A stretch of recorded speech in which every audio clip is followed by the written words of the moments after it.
Vou falar sobre um outro tema, mas não posso de registrar, senhor presidente, que eu fiquei um pouco preocupado. Eu tinha saído daqui na quarta-feira, quanto àquela discussão que iniciou sobre a norma regulamentadora número 12, que é um decreto legislativo que visa revogar a norma. Essa norma, ela trata de medidas de segurança e higiene no trabalho a serem adotados na instalação e manutenção de máquinas e equipamentos. Eu só espero que ninguém queira votar ela de forma precipitada, é um decreto legislativo, porque se ela trata da segurança do trabalhador, estamos falando de braço, de mão, de dedos, de perna, de visão e de vida. Se há alguma contradição com a norma, que a gente debata ela adequadamente na comissão correspondente para ver o que dá para ajustar. Eu levanto isso porque creio eu que ninguém iria levantar esse debate se não tivesse algumas preocupações dos dois lados. Uma que a norma é do Ministério do Trabalho e a outra que me parece que há uma proposta de decreto legislativo, se não me engano, de número 43, que visa revogar essa norma. E se a norma protege o trabalhador, nós temos que olhar com muito cuidado para que não se cometa um ato de revogar uma norma que protege aquele que dá a sua vida, que o seu suor, enfim, o seu trabalho para aquela empresa e não pode ficar à mercê de um acidente de trabalho com extensão grave. Também, senhor presidente, eu queria ainda entrar no meu tema, me referir aqui rapidamente sobre a importância da votação de quarta-feira. Está previsto para quarta-feira, 11 horas da manhã, a apreciação de vetos, e além do veto, senhor presidente, está também o PL número 2 do Aeros, que eu tenho uma enorme preocupação, senhor presidente. O PL número 2 tem que ser aprovado. O dinheiro, como disse, está no banco. Só falta o Congresso votar para que os idosos do Aeros recebam o que eles têm de direito. Por isso, mais uma vez, eu faço um apelo para que a gente aprecie os vetos e aprecie, na sequência, o PL número 2, que vai garantir que aqueles idosos do Aeros que recebiam em torno de 6, 7, 8 mil, 10 mil, estão recebendo um salário mínimo, possam receber o dinheiro. E a falha aqui não é mais do Executivo. O Executivo já fez sua parte, que foi mandar o projeto para cá. Nós temos que votar e eles passam a receber. Já receberam algumas parcelas no passado, mediante o projeto encaminhado a essa casa, a casa votou e o banco pagou. Agora temos na mesma situação. O Executivo mandou, o banco está lá com o dinheiro para pagar, mas não pode pagar, porque o Congresso não vota. Então, esse é o apelo a cerca de 10 mil pessoas do Aeros que estão nessa expectativa, eles não têm mais dinheiro para pagar passagem, para vir para cá e fazer aquela pressão legítima, né? Então, eu estou aqui falando a pedido deles, que estão assistindo a TV Senado nesse momento, de forma tal, presidente e senador Collor, que a gente vote aqui o projeto do Aeros, que é só uma questão de justiça. Não é problema de caixa, não é problema de falta de dinheiro, não é nada. É porque o Congresso não aprecia os vetos e daí não vota o projeto e já está assegurado que eles têm de direito. E, claro, nos vetos, ninguém tenha dúvida que eu vou votar pela derrubada do veto que sustou a queda do fator previdenciário e vou votar também pelo reajuste dos aposentados e pensionistas conforme o crescimento do PIB. Lamentavelmente, o PIB, o crescimento é zero. Muitos dizem que vai ser 2 negativo. Então, se esta é a realidade, não tem que haver preocupação nenhuma, porque não vai ter gasto por parte do Tesouro. Porque se o PIB cresce, eles têm o reajuste. Como o PIB, infelizmente, nesse período não cresceu nada e a perspectiva não é que eu queira, é que não vai crescer também, vamos votar que pelo menos o dia que o PIB voltar a crescer, seja 1%, ou 0,5%, ou 2%, eles terão o reajuste lá na frente, provavelmente daqui a 2 anos. E a minha fala principal, senhor presidente, é sobre a crise, que todos nós estamos preocupados aí com a crise que passa o país. Enfim, vou discorrer sobre o tema que inúmeras pessoas estão também falando. A vida política do nosso país está, de fato, no meio de um imenso furacão. As ondas nesse mar revolto, sem sombra de dúvida, são enormes. Não há um exagero, pode ter certeza de minha parte. Esse cenário que aí se encontra faz que eu lembre a crise que em 1954 levou ao suicídio o presidente Getúlio Aurélio Vargas, que eu tive com Vossa Excelência participando de uma sessão lá na Comissão de Direitos Humanos e depois também aqui no plenário. Tivemos depois a deposição pelo golpe civil-militar, 10 anos mais tarde, 64. O presidente João Goulart, carinhosamente chamado de Jango, foi deposto. Por isso, nós todos temos um compromisso, senhor presidente, e uma enorme preocupação. Uma missão a cumprir, que é o estar em estado de alerta permanente, defendendo o Estado democrático de direito. Devemos garantir a liberdade de expressão, no entanto, devemos ponderar que liberdade de expressão não compreendem em ataques pessoais, discriminação ou preconceito. O Brasil é uma jovem democracia que aos poucos está se enamorando com sua gente, com seu povo. Ela está aprendendo no sacrifício do dia a dia a sua importância para o bom funcionamento das instituições e para a melhoria da vida de todos os brasileiros. Temos que lembrar sempre que o seu renascimento foi alcançado com muitas lágrimas e sangue, derramado por muitos brasileiros que tombaram.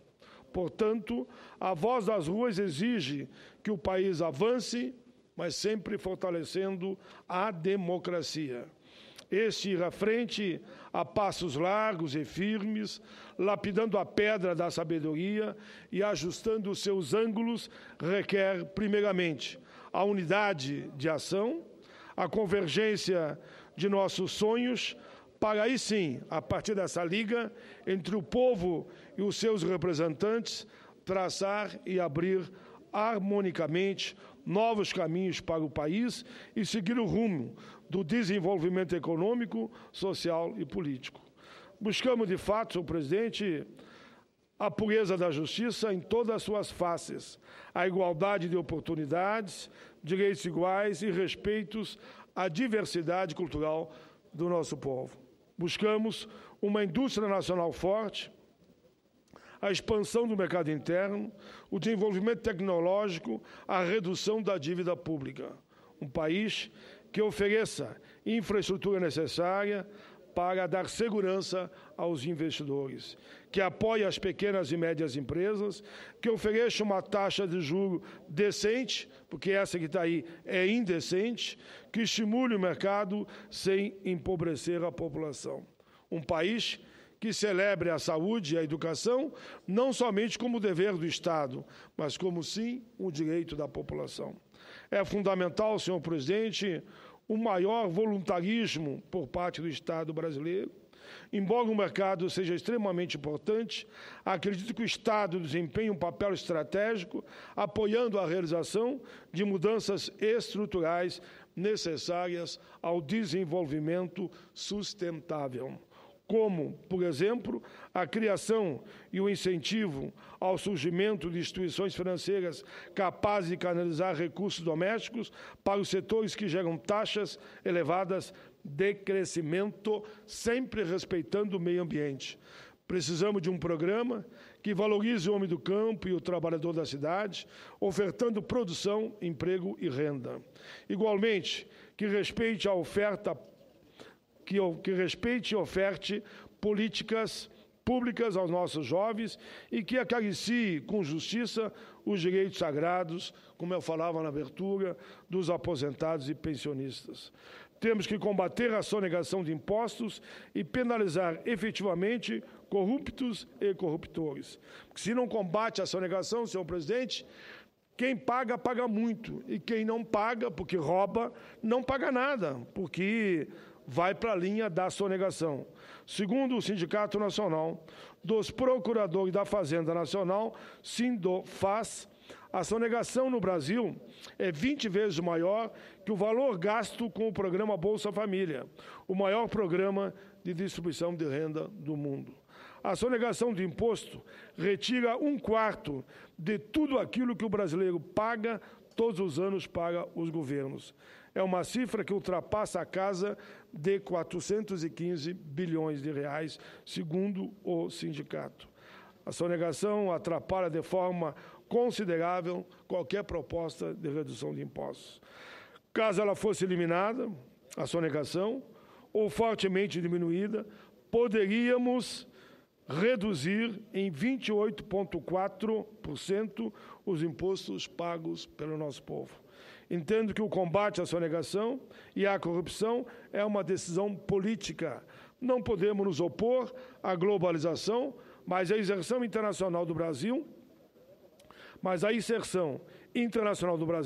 não pode ser passiva ou medrosa. Precisamos ter uma estratégia nacional de desenvolvimento que capture oportunidades globais.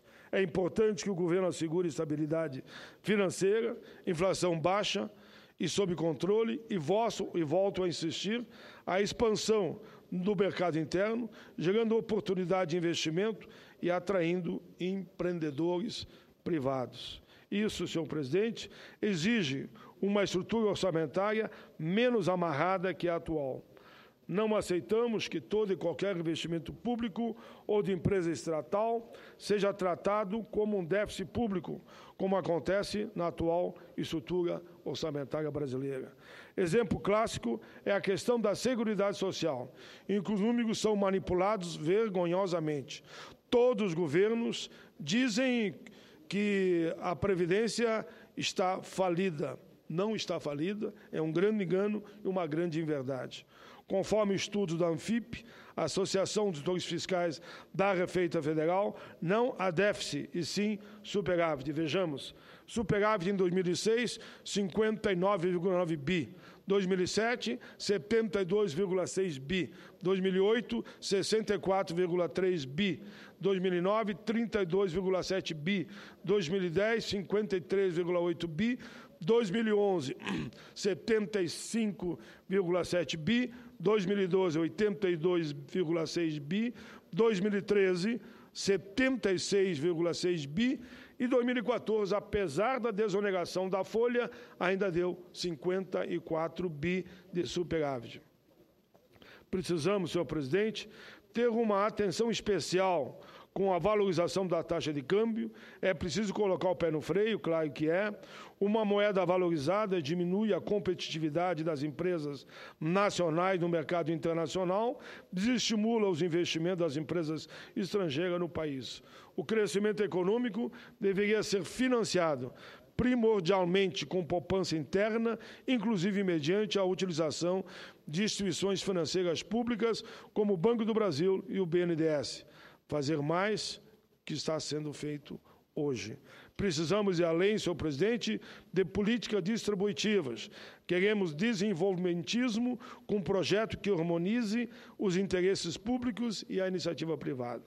Entendo, senhores e senhoras, que a Federação Brasileira é semidemocrática, paralisada com seus preceitos e suas prerrogativas. Não, no caracterizar histórico, temos uma república meramente colonialista que só retira e nada repõe. A Federação Brasileira está muito distante da necessidade dos seus entes. Afinal, será que somos efetivamente uma federação? Os poderes constituídos devem um novo pacto federativo ao povo brasileiro. Quase 70%, senhor presidente, de tudo que é arrecadado no país vai para os cofres da União.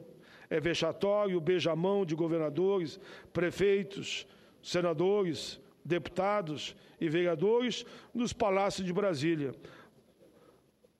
Senhor presidente, por exemplo, emendas é um direito de cada estado, de cada município, e não algo que se dá como se fosse uma troca. Se eu voto, tem emenda. Se eu não voto, não tem. Se eu voto, tem cargo indicado. Se eu voto, não tem. Eu falo com tranquilidade, porque não tem nenhum cargo indicado e também não choro por emenda. Faço as minhas emendas, quer liberar, libera, não quer, não libera. Senador, e mando as emendas para todos os estados. Todos os estados, não. Todos os municípios do Rio Grande. São 497, eu divido por 497. Se dá 100 mil para cada um, é 100 mil para cada um. E não pelo colégio eleitoral, onde eu faço ou não faço o voto. Mando a mesma quantia para todos os municípios e não quero saber se é do PPS, se é do PTB, se é do PDT, se é do PT. É igualzinho para todo mundo e me sinto com a minha consciência tranquila, porque eu entendo que o instrumento do orçamento não pode ser um instrumento eleitoral. Ele tem que cumprir a sua função social, mas não eleitoral. Senador Medeiros. Queria lhe parabenizar por tocar nesse assunto e também pela forma como Vossa Excelência conduz e entende sobre o tema emendas. Eu creio que até aqui a Constituição de 88, com tantos acertos, teve também algumas coisas que não foram tão boas. Eu creio que esse advento foi um deles. A emenda acabou virando uma coisa, como Vossa Excelência quase citou, uma moeda de troca. É uma moeda de troca. Vossa Excelência, você é meu opositor, então eu não lhe mando emenda. Você é meu, enfim, e manieta a atuação parlamentar, muitas vezes, do caso. Hoje já se fala escrachadamente coisas que não falavam antigamente, do Oiapoque ao Chuí, em prefeituras, governo e na própria União, de que, olha, o governo vai abrir as torneiras para conseguir isso ou aquilo. É uma coisa que a população abomina. Quer dizer, é um instrumento que, se o Congresso, uma hora, optasse por acabar com isso, seria um bem para o país. Muito obrigado, senhor. Não duvido, viu? Não duvido. E concordo com Vossa Excelência. Mas, enfim, o novo Pacto Federativo requer descentralização de recursos e responsabilidade social e, repito, ambiental dos gestores. Nessa mesma esteira estão as reformas. O brasileiro exige cidadania tributária, cidadania fiscal, cidadania econômica, cidadania social. O brasileiro clama por reforma política e reforma eleitoral. E aqui, senhor presidente, deixo para o debate uma boa, que eu sempre chamo, boa provocação, porque não nós nos dedicarmos de fato para valer na reforma eleitoral, política, mas também a reforma partidária. Devemos pensar seriamente em orçamentos nos quais a população seja chamada a participar. Ela poderia sugerir quais as prioridades e cobrar dos agentes políticos. O empoderamento do povo é um elemento de base imprescindível para um bom governo. O brasileiro exige ações dos poderes constituídos que caminham ao encontro de um novo marco civilizatório. Temos pressa de seguir adiante, de escalar montanhas, claro, e de rabiscar versos, de cantar ou avançar nas palavras, mas que elas não fiquem ao vento. Temos que dar preferência ao Brasil e ao seu povo. Paulo Freire nos ensinou que há diferença entre esperança e esperançar. Ele dizia que é preciso ter esperança, mas a esperança que vem do verbo esperançar. Esperança é esperar, a pura espera. Esperançar não, é ir atrás, é se juntar aos outros, aos que nos ladeiam, ao coletivo, à unidade. É correr atrás dos sonhos e desejos, é abrir caminhos, é conhecer as florestas, é navegar pelos rios, é correr, sim, de pé descalço nas nossas areias brancas dos nossos litorais. É deixar o sol envolver conosco na longa caminhada e dizemos sempre: todos têm que ter um lugar ao sol. É procurar no momento exato de jogar a semente no solo e é pacientemente aguardar a chuva despenca, molha e as sementes brotam. Esperançar é sentir e participar do nascimento da vida, é repartir o pão que brotou da terra. É preciso esperançar. O brasileiro tem que esperançar. O Brasil precisa de novos encontros com o seu povo. Precisamos nos encontrar com brasileiros. Precisamos compreender que em cada um de nós corre sangue índio, negro, branco e, por que não dizer, amarelo, cigano. Somos milhões de anônimos que ainda acreditam em uma pátria para todos, independentemente de sua cor, religiosidade, local de nascimento, gênero, orientação sexual. Como disse Érico Veríssimo, o vento vai para o sul e faz seu giro para o norte. Temos também que refletir exaustivamente. Há de se dizer que a representatividade, senhor presidente, dos trabalhadores e dos movimentos sociais e populares no Congresso foi encolhida nas últimas eleições. Até foi. Perdemos espaço. Estamos pagando um preço alto para isso, principalmente na Câmara dos Deputados. Não tivemos a clareza de estabelecer táticas e estratégias para aumentar o número de deputados comprometidos efetivamente com a nossa gente. O que ocorre hoje é que temos uma Câmara que não representa efetivamente o povo, porque lá diz que é a Casa do Povo. Eu entendo que Casa do Povo é o Congresso. Eu não consigo nunca entender essa história que a Câmara representa o povo e nós não, porque nós representamos o Estado. Eu entendo que nós representamos todo o povo brasileiro que estão nos estados e estão nas cidades. Mas eu lamento dizer que não considero que a Câmara dos Deputados hoje represente o povo brasileiro. Os direitos sociais, trabalhistas, previdenciários dos brasileiros estão severamente sendo posto em xeque, eu diria, atacados. Leia-se, entre outros, o projeto de lei 4330, que aqui leva o nome de PL 30, o número do PL 30. Esse texto foi aprovado na Câmara dos Deputados de forma truculenta. Ele ficou 11 anos engavetado, mas 11 meses engavetado. Daí, numa semana, tiraram lá e votaram. Aí não dá para entender. Ainda bem que o presidente Renan está tendo muita cautela, e eu mesmo estou viajando todos os estados, fazendo esse bom debate naquilo que chamamos de uma cruzada nacional. Uma coisa é você regulamentar a situação dos 13 mil terceirizados.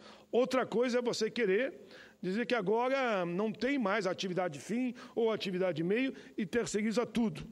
Eu dou um depoimento, presidente Collor, que quem me trouxe foi a Federação dos Bancários, de um congresso realizado no México. E tem o nome do banco. 32 funcionários. Terceirizaram tudo o que aconteceu, demitiram 30 mil. Só ficou 2 mil. E esses 30 mil foram recontratados por empresas, por setor terceirizado, e o salário 30% a menos.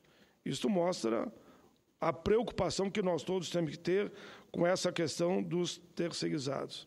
Enfim, senhor presidente, repito de novo, eu vou terminar, senhor presidente, porque entendo que o espaço é para todos, e eu vou ficar no metade do meu pronunciamento, mas no final eu volto aí escrito como líder e termino de fazer a minha fala, porque Vossa Excelência me deu 5 minutos a mais e não é justo que outros fiquem esperando. Então, eu encerro aqui e voltarei exatamente na página número 20 depois. Obrigado, presidente.